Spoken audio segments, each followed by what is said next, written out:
지난번까지 이제 한 과목 학습법에 대해서 얘기를 했었는데요. 오늘은 방학 때 어떻게 이제 공부를 하는지 방학 학습법에 대해서 얘기를 한번 해보려고 해요. 주변에서 뭐 방학 때 어떻게 공부해? 뭐 이렇게 물어보면 거의 대부분 이제 시간표, 계획표를 짠다고 하더라고요.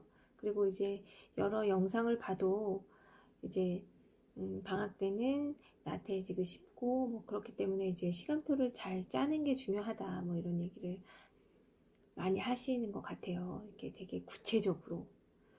근데 사실은 저는 사실은 계획표가 없습니다. 방학 때는 거의 계획표가 아예 없고요. 그냥 잠자는 시간만 이제 아이들과 함께 정해요. 근데 이제 애들은 되게 늦게 자고 싶어 하고 저는 애들이 키가 커야 되기 때문에 너무 늦게 자는 건 안 된다 라고 해서 이제 합의를 본 게 11시로 정했는데요. 실제로 그 시간도 약간 플러스 마이너스 1시간 정도는 여유가 있는 거기 때문에 자기가 뭔가를 할 때 조금 더 늦게 자고 싶으면 잘 수 있는, 그래서 조금 더 늦게 잘 수 있게 약간 유두리가 있는 그런 시간입니다. 그 외에는 전혀 계획을 짜지 않아요. 근데 사실 방학이라는 게 특히 학원을 많이 안 다니는 친구들에게는 시간이 너무 많거든요. 그래서 엄마 입장에서 사실은 방학이 조금 힘들어요. 애들이 되게 심심해해서, 특히 겨울방학 같은 경우는 심심할 수밖에 없는 게 너무 추워서 밖에 나가서 놀기도 힘들거든요. 그래서 그런 게 되게 이번 겨울방학은 조금 어떻게 보내야 되나 이런 고민이 좀 많아지고 있습니다. 저는 한 과목 학습법을 한다 그랬잖아요. 그래서 한 과목만 공부를 한다고 했는데 방학 때는 사실은 한 과목 학습법을 하진 않아요. 방학 때는 일반적으로는 두 과목을 했었는데 요번 방학 같은 경우는 세 과목을 할 생각입니다. 그래서 어떤 식으로 공부를 했었냐면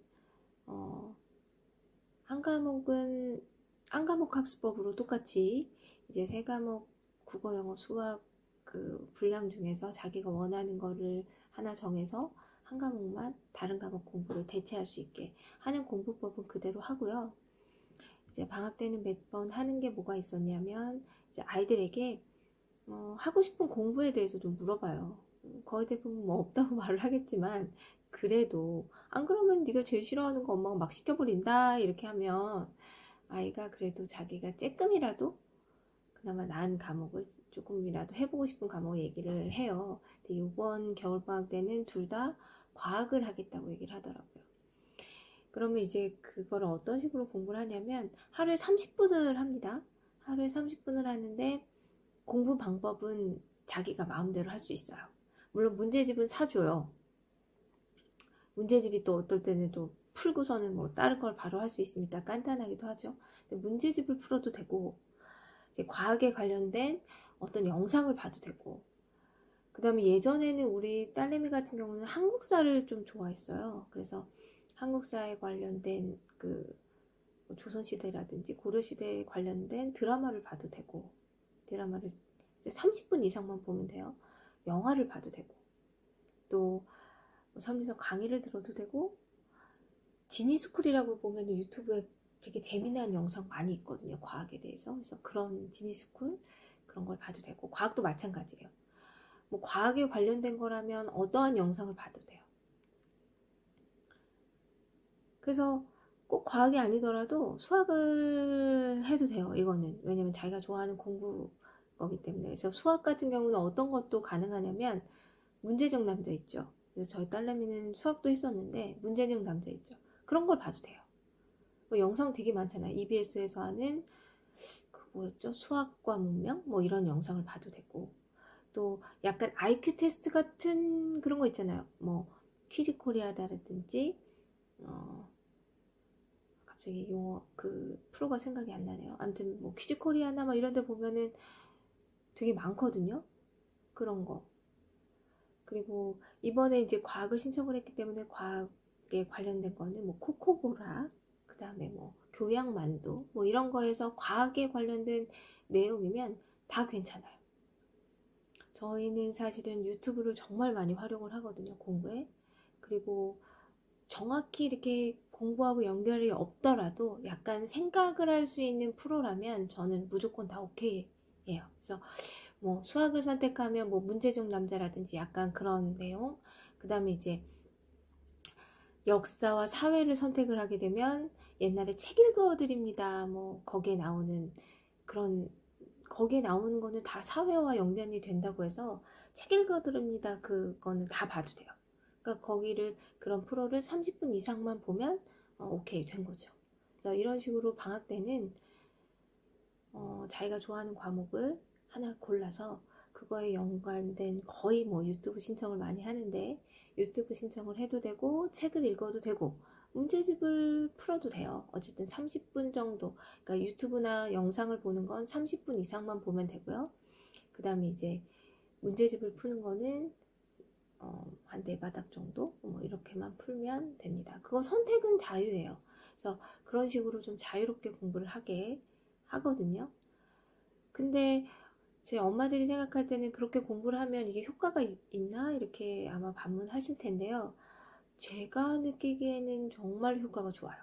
정말 효과가 좋고 오히려 더 깊이 있게 들어가기도 하고 생각을 많이 하기도 하고. 근데 사실은 그 전에 저희 딸은 거의 대부분 사회나 인문사회나 아니면은 이제 역사 이런 거를 선택을 했어서 그것을 쭉 해왔었거든요. 우리 아들은 사실은 방학이, 그전에는 어린이집을 다녔어서 딱히 방학이 없긴 했었지만 어쨌든 약간 이제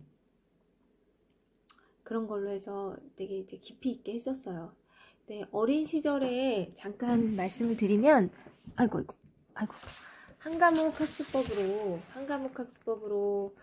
이제 해서 저희 아이는 조금 어린 나이에 이거를 이제 1학년 때 뭐 이럴 때 했었어 가지고요.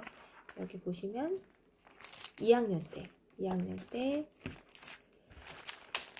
근데 이것도 막 유튜브에서 아주 깊이 있게 공부하기는 힘들잖아요. 그죠? 그래서 뭐 한국사 능력 검정 시험을 봐서 2학년 때 6급을 합격하긴 했는데 그 뒤로 깊이 있게 공부하는 거는 솔직히 좀 힘들어 하긴 해요. 그래서 그 이후에는 별로 막 시험을 본다거나 그러진 않았는데 어쨌든 저는 아주 효과가 좋았다고 생각합니다. 그래서 여기 보시면 한국사, 아이고 이상하게 나오나? 한국사 능력 검정 시험을 2020년도에 2월 달에 합격을 한 증명서도 있죠. 그래서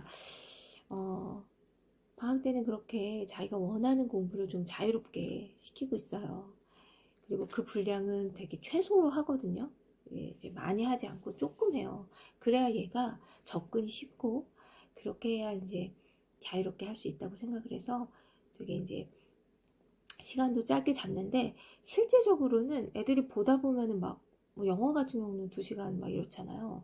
그러니까는 실제적으로는 제가 느끼기에 훨씬 더 많은 시간을 공부에 투자하는 것 같아요. 그렇게 자유롭게 공부하는 건. 그 다음에 이제 하나는 사실은 조금 부족하거나 한 과목 공부하기 위해서 선택하지 않은 과목들을 조금 선택을 해서 해요. 그래서 그 분량은 대신에 따로 공부하는 거니까 분량을 좀 적게 해서 하는데 저는 요번에는 영어를 좀 할 생각입니다. 저희 아들은 영어를 처음에 이제 조금 재밌어 했었어요. 그래서 한 과목 공부하기 위해서 영어를 선택해서 한 적이 있었었는데 그게 좀 한참 전이라 이제 영어를 놓은 지가 좀 오래됐고 사실은 한 과목 공부하기 위해서 거의 수학을 많이 했어요. 수학이랑 피아노 뭐 이런 걸 많이 했어서 영어랑 이제 언어는 지금 열심히 하고 있고요. 국어는. 그래서 영어가 좀 부족해서 영어를 이제 우리 딸도 그렇고 우리 아들도 그렇고 영어를 함께 하려고 하는데요. 영어는 그 분야가 되게 많잖아요. 그 중에서 단어를 좀 해보려고 합니다. 이번에는 단어를. 그래서 이제 그렇게 방학 때 같은 경우는 꼭 한 과목 공부하기를 고수하진 않고요. 이제 한 과목 공부하기로서 한 과목 정하고요. 그 다음에 방학은 시간이 너무 많으니까. 네, 두 번째로 자기가 좋아하는 과목을 정해서 하루에 30분 정도 공부를 하게 하고요. 그 다음에 이제 마지막으로 아이들이 좀 부족한 부분을 하는데요. 역시 부족한 부분을 이제 제가 할 때도 정말로 분량을 좀 처음에 시작할 때 작게 합니다. 작게 하고, 지금 애가 단계가 그거보다 훨씬 위라도 애가 하기 싫어하는 부분을 보충으로 할 때는 그 단계보다도 훨씬 낮은, 약간 복습의 형태로 낮은 부분을 선택을 해서 이제 들어갑니다. 그래서 시중에 좀 쉬운 문제집을 찾았어요. 그래가지고 그걸로 요번 겨울방학 때는 공부를 하려고 합니다.